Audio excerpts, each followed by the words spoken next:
മുതലാളി ഒന്ന് വിളിച്ചേ. എന്താടാ ഓടിച്ച നീ മരുന്ന് മേടിച്ചുണ്ടോ? ഇവിടെ ഉള്ള മറന്ന് കൊടുത്താൽ മതി, 1/2 സ്പൂൺ വെച്ച്. ഓക്സിജൻ തീർന്നു, ഓക്സിജൻ മേടിച്ചു കൊടുക്കണം. ഒരു കുറ്റി ഇപ്പോഴേ കൊടുത്തു, അതിന് മുമ്പ് കുടിച്ചെടുത്താ. ആ ജനലിൽ തുറന്നിടണം. ഇവിടെയൊക്കെ കണ്ടവാൻ ഓക്സിജൻ ഉണ്ട്, വലിച്ചു കയറ്റട്ടെ.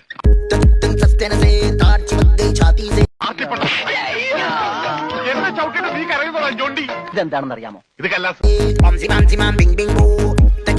കല്ലാസല്ല, കള്ളാസ്. അവന്റെ പോക്കറ്റിൽ നിന്ന് കിട്ടിയതാ.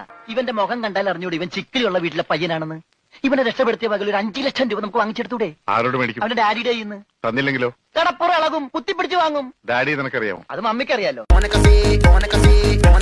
മമ്മി നിനക്കറിയാലേ? അത് ഇവനറിയാലോ. ഇവനാരടാ? അത് അവർക്കറിയാലോ. ആർക്ക്? ഡാഡിക്കും മമ്മിക്കും. ഡാഡി മമ്മി ആരടാ? അവര് എടാ ഇവൻ ആരാണെന്ന് അറിയാതെ അവരാരാന്ന് ചോദിക്കാൻ പറ്റുമോ? ഇവൻ ആരാന്നറിയാൻ ഒരു ഐഡിയ. എന്താണ്? ഇവന്റെ ഒരു ഫോട്ടോ എടുത്തിട്ട് ഇവനെ തന്നെ കാണിച്ചിട്ട് ഇതാരാന്ന് ചോദിച്ചാ പോരെ? അപ്പൊ അവൻ പറയില്ലേ?